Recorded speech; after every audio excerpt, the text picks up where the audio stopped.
67ാമത് സംസ്ഥാന സ്കൂൾ കായികമേളയുടെ 4ാം ദിനമാണ് ഇന്ന്. സാരംഗ് PS കൂടി ചേരുന്നുണ്ട്. ഗുഡ് മോർണിംഗ് കേരളത്തിനൊപ്പം. Sarang, good morning. Good morning Vijisha.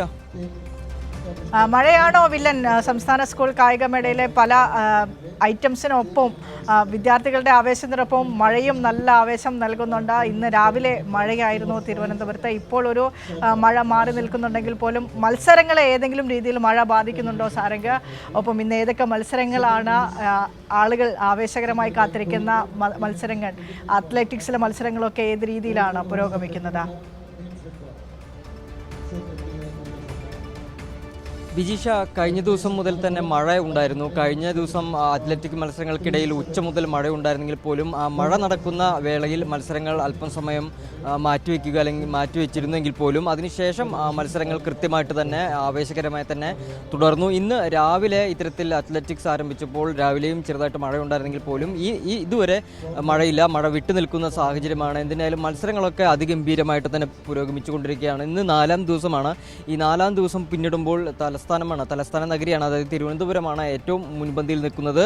അതായത് 1297 പോയിന്റുമായിട്ട് ഇത്തരത്തിൽ തിരുവനന്തപുരം ജില്ലയാണ് മുൻപന്തിയിൽ നിൽക്കുന്നത്. അതുപോലെ തന്നെ തൊട്ട് പിന്നാലെ 601 പോയിന്റുമായി തൃശ്ശൂരും 2ാം സ്ഥാനത്തുണ്ട്. 541 പോയിന്റുമായിട്ട് പാലക്കാടാണ് 3ാം സ്ഥാനത്തുള്ളത്. എന്തിനാലും മത്സരങ്ങളൊക്കെ അതിഗംഭീരമായിട്ട് തന്നെ പുരോഗമിച്ചുകൊണ്ടിരിക്കുകയാണ്. പ്രധാനമായും ഇന്ന് അത്ലറ്റിക് മത്സരത്തിൽ ഇന്ന് 22 ഫൈനലുകളാണ് നടക്കുന്നത്. അത് ചന്ദ്രശേഖർ നായർ സ്റ്റേഡിയത്തിലും അതുപോലെ തന്നെ തിരുവനന്തപുരം യൂണിവേഴ്സിറ്റി സ്റ്റേഡിയത്തിലുമായിട്ട് 22 ഫൈനലുകളാണ് നടക്കുന്നത്. ഇന്ന് രാവിലെ 5000 മീറ്ററിൻ്റെ നടത്ത മത്സരത്തിൻ്റെ ഫൈനൽ നടന്നു. അതുപോലെ തന്നെ 200 മീറ്റർ സബ് ജൂനിയർ ഹീറ്റ്സും നടക്കുന്നുണ്ട്. ആൺകുട്ടികളുടെയും പെൺകുട്ടികളുടെയും അത് പുരോഗമിച്ചുകൊണ്ടിരിക്കുകയാണ്. തൊട്ടപ്പുറത്ത് തന്നെ ഇത്തരത്തിൽ ഈ ഹൈ ജമ്പ് സബ് ജൂനിയേഴ്സിൻ്റെ ഫൈനൽ നടക്കുന്നുണ്ട്, പെൺകുട്ടികളുടെ ഫൈനൽ നടക്കുന്നുണ്ട്. മറ്റ് മത്സരങ്ങളും പുരോഗമിച്ചുകൊണ്ടിരിക്കുകയാണ്. അതുപോലെ തന്നെ ഫൈനലുകളോടൊപ്പം തന്നെ റൗണ്ട്സുകളും കൃത്യമായിട്ട് തന്നെ നടക്കുന്നുണ്ട്. എന്തായാലും 22 ഫൈനലുകളാണ് നടക്കുന്നത്. മഴ മാറിയതുകൊണ്ട് തന്നെ മത്സരങ്ങളൊക്കെ കൃത്യമായിട്ട് നടക്കുന്നുണ്ട്. എന്തായാലും ആവേശകരമായ ഒരു അന്തരീക്ഷം തന്നെയാണുള്ളത്. കുട്ടികളൊക്കെ കരുത്തരായിട്ട് ഇങ്ങനെ കുതിച്ചുകൊണ്ടിരിക്കുകയാണ്. അവരുടെ കായിക ഒരു കഴിവ് പുറത്തെടുത്തുകൊണ്ടിരിക്കുകയാണെന്ന് തന്നെ വേണം പറയാം. എന്തായാലും ഒരുപാട് ആളുകൾ കഴിഞ്ഞ ദിവസമൊക്കെ മെഡലുകൾ നേടിയിരുന്നു.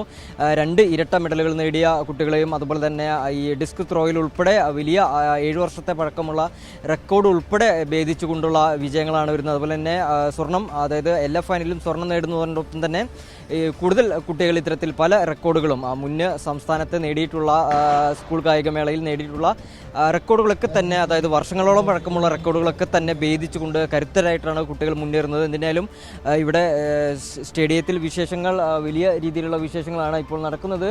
സബ് ജൂനിയർ പെൺകുട്ടികളുടെ വിഭാഗത്തിൻ്റെ ഓട്ടമത്സരമാണ് ഇപ്പോൾ ഈ ദൃശ്യങ്ങളിൽ നിന്നും കാണാൻ കഴിയുന്നത്. എന്തിനാലും ഫൈനലുകളും മറ്റ് മത്സരങ്ങളും ഒക്കെ പുരോഗമിച്ചുകൊണ്ടിരിക്കുന്ന ഒരു കാര്യമാണ് ഇപ്പോൾ ഉള്ളത് വിനിഷ.